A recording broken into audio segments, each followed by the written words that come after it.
Hello book buddies, I hope all of you are doing great. दोस्तों, कौमों के उरूजो ज़वाल पर बहुत सी किताबें लिखी जा चुकी हैं, जैसे कि why nations fail, history of the decline and fall of the Roman empire, 10 rules of successful nations, and you can go on and on.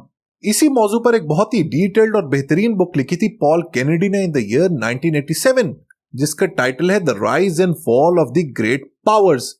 ये वही शख्स है जिसने डेटा, फैक्ट्स, फिगर्स और एनालिसिस की बेसिस पर सोवियत यूनियन की disintegration को भी प्रिडिक्ट किया था।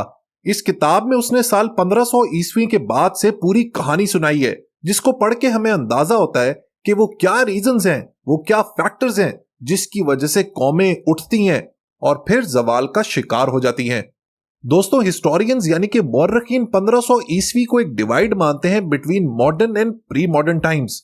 ये वो दौर था जिसमें ग्रेट ईस्टर्न एम्पायर्स, जिसमें मुस्लिम वर्ल्ड और मिंग चाइना शामिल था, लेकिन इनका असर और influence slowly and gradually dilute हो रहा था।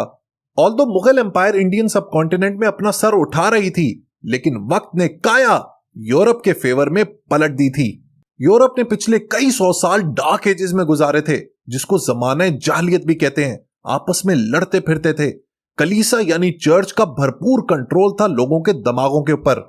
गोया पूरा यूरोप रिलीजियस एब्सोल्यूटिज्म का शिकार था, जिसमें अगर आप चर्च के खिलाफ कुछ भी बात करते तो शायद आपको मौत का ही सामना करना पड़ जाता। लेकिन 1500 ईस्वी के बाद लोगों ने क्रिश्चियन फंडामेंटलिज्म को रद्द कर दिया, कलीसा के इन्फ्लुएंस को चैलेंज करना शुरू कर दिया, अपने जहन का इस्तेमाल करना शुरू कर दिया, अक्ल, मंतक, लॉजिक के साथ काम लेना शुरू कर दिया। इसी एनलाइटनमेंट के बाद यूरोप ने तरक्की करनी शुरू की। स्पेन अपनी पीक पर था इन the 16th and 17th century. दोस्तों, अगर हम तारीख के पन्नों पर नजर दौड़ाएं तो हमें अंदाजा होगा कि Spain was the most dominant empire in the 16th century, और इसका डिक्लाइन हुआ 30 ईयर वॉर के बाद, जब इसको शिकस्त हुई फ्रांस और इंग्लैंड के हाथों। स्पेनिश एम्पायर की हार के बाद French made a bid for dominance under Louis the 14th and then Napoleon. 18वीं सदी के स्टार्ट में it was absolutely unassailable. Supreme dominance थी फ्रेंच एम्पायर की। यूरोप की लार्जेस्ट पॉपुलेशन, इकोनॉमी और मिलिट्री भी फ्रेंच के पास थी, लेकिन वक्त के साथ साथ छोटी छोटी यूरोपियन स्टेट्स ने इसे हराना शुरू कर दिया। यही वो वक्त था जब बर्तानिया यानी कि ग्रेट ब्रिटेन की पावर का सूरज तुलू हो रहा था। दुनिया में सबसे बड़ी पावर ग्रेट ब्रिटेन के पास थी। 19वीं सदी की इंडस्ट्रियल रेवोल्यूशन से बर्तानिया ने भरपूर फायदा उठाया। टेक्नोलॉजी के इस्तेमाल की वजह से उसकी इकोनॉमी, मिलिट्री और स्पेशली नेवी दुनिया में सबसे बेस्ट थी, जिसकी वजह से उसकी कॉलोनीज पूरी दुनिया में फैली हुई थी। लेकिन हमेशा की तरह बड़ी बड़ी हेजिमोनिक डोमिनेंट पावर्स अपने ही इंपीरियल ओवरस्ट्रेच में फंस के रह जाती हैं, और यही हाल ग्रेट ब्रिटेन के साथ हुआ। आहिस्ता आहिस्ता ग्रेट ब्रिटेन की पावर का सूरज भी गुरूब हो गया, और वर्ल्ड वॉर 2 के बाद एक बायपोलर वर्ल्ड का कयाम हुआ, जिसमें एक तरफ था यूएसए और दूसरी तरफ था सोवियत यूनियन। इन दोनों मुल्कों के पास ह्यूज पॉपुलेशन थी, बहुत बड़ी आबादी थी, एक बहुत बड़ा लैंड मास था और बेहतरीन इकोनॉमी थी। As time moved on, Soviet Union अपनी इकोनॉमी को बैलेंस नहीं कर पाया and eventually had to disintegrate, and USA became the only super power in the world. और उसके बाद जन्म हुआ मॉडर्न चाइना का, और आज के मामलात देख के लगता यह है कि अगली बड़ी एम्पायर चाइना की ही होगी। अब दोस्तों, नजर डालते हैं कि कौमों का, मुल्कों का उरूजो जवाल क्यों होता है। Why some nations rise and eventually fall down? Paul Kennedy इसके पीछे बहुत ही इंटरेस्टिंग रीजंस देते हैं। पहली वजह है अमाउंट ऑफ कंपटीशन। अच्छा, ये बहुत ही इंपॉर्टेंट और गौर तलब पॉइंट है। वो मुल्क जो आइसोलेशन में होते हैं या जिन्हें कोई डायरेक्ट एक्सटर्नल थ्रेट नहीं होता, वो कंप्लेसेंट हो जाते हैं। डायरेक्ट कंपटीशन ना होने की वजह से दे आर नॉट इंसेंटिवाइज्ड। दोस्तों, this is where it gets interesting, क्योंकि हमें यह लगता है कि भाई कंपटीशन ना होना तो अच्छा है, लेकिन कौमों के लिए यह बिल्कुल भी दुरुस्त नहीं है। क्योंकि होता यह है कि जब कंपटीशन एब्सेंट होता है तो उन मुल्कों का इंटरनल फोकस इतना ज्यादा हो जाता है कि वो बाहर की दुनिया के ऊपर नजर दौड़ा ही नहीं पाते, वक्त के साथ चल ही नहीं पाते, मॉडर्न टेक्नोलॉजी को अडॉप्ट ही नहीं कर पाते। They are not open to new technologies, जिसकी वजह से they are left far behind in the race.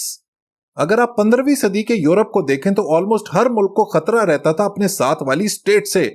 वो हर वक्त कॉन्फ्लिक्ट यानी लड़ाई के लिए तैयार रहते थे। उनको तजस्सुस होता था नई नई टेक्नोलॉजी को अडॉप्ट करने का, ताकि वो मॉडर्न मिलिट्री गैजेट्स बना सकें, दुश्मन को पछाड़ सकें और अपना दिफा कर सकें। दूसरी तरफ जो ईस्टर्न वर्ल्ड था उसको एक्सटर्नल थ्रेट कम होने की वजह से टेक्नोलॉजी के ऊपर इतना फोकस ही नहीं था, इसीलिए दे वर मोर इंटरनलाइज्ड। एक बात दोस्तों मैं हमेशा आपको सिखाई है कि जो कौमें, जो मुल्क वक्त के साथ आगे बढ़ते रहते हैं, टेक्नोलॉजी को अडॉप्ट करते रहते हैं, मॉडर्न मीन्स ऑफ लिविंग को अपनाते हैं, प्रोग्रेसिव थिंकिंग रखते हैं और अपनी सोच को वक्त के साथ साथ इवॉल्व और मॉडर्न करते जाते हैं, वो हर दौर में कामयाब होते हैं। यहां पर मुझे इकबाल साहब का क्या खूब शेर याद आ रहा है, जो आलमी ईजाद में है साहिबे ईजाद, हर दौर में करता है तवाफ उसका जमाना। यूरोप और वेस्ट ने इस बात को प्रूव किया कि जब उन्होंने मॉडर्न मीन्स को अपनाया, ईजादात को परसू किया, चीजों को डिस्कवर किया, तो पूरी दुनिया को अपने पीछे लगा लिया। प्रिंटिंग प्रेस को इजाद किया, अपनी नॉलेज को डिसेमिनेट किया, अपने इल्म को फैलाया, तालीम को परसू किया, and here you go, they are leaders of the world. लेकिन like I said at the start of the video, हर उरूज को जवाल है, तो इन कौमों को जवाल भी हुआ और इस जवाल की बहुत सारी वजूहात हैं, जिसमें एक बहुत मेजर वजह है balance between military and economic spend. अच्छा, ये भी बहुत ही इंटरेस्टिंग पॉइंट है। मुल्क टेक्नोलॉजी के जरिए मॉडर्न तो हो जाते हैं, लेकिन अक्सर औकात वो अपने मुआशी हालात और मिलिट्री स्पेंड को बैलेंस नहीं कर पाते। वो मिलिट्री के ऊपर ज्यादा स्पेंड करते हैं, जिसकी वजह से वो लड़ाई के लिए तैयार तो हो जाते हैं, लेकिन इन द लॉन्गर रन उनकी इकोनॉमी नीचे आ जाती है। वो अपने लोगों के वेलफेयर का ख्याल ही नहीं रख पाते, एंड इवेंचुअली यही मिलिट्री उनकी सबसे बड़ी दुश्मन बन जाती है। In the long run the country gets replaced by another country.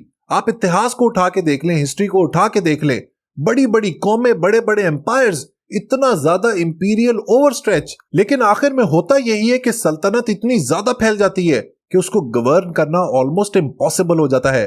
Great Britain की मिसाल ले लें, कहते थे कि बर्तानिया की एम्पायर में सूरज गुरूब ही नहीं होता, और आज देखें एक छोटा सा आइलैंड बन के रह गया है।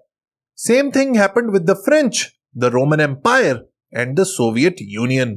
पॉल केनेडी की यह बहुत ही खूबसूरत किताब आपको बहुत ही डिटेल्ड तरीके से बताती है about the story of the rise and fall of empires. This book is loaded with data, facts and figures, which I absolutely love.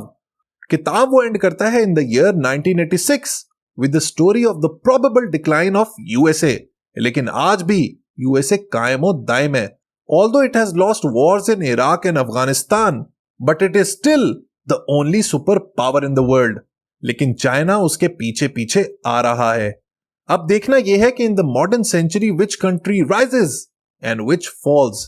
इसमें मैसेज हमारे पाकिस्तानियों के लिए और हमारे मुल्क के लिए यह है कि हमें मॉडर्न दौर के साथ साथ चलना है, प्रोग्रेसिव माइंडसेट रखना है, इंटेलेक्चुअली अपने आप को नरिश करना है, रैशनली सोचना है, दुनिया के साथ कंधे से कंधा मिला के चलना है, तभी कहीं जाके हम अपने मुल्क को सस्टेन कर पाएंगे।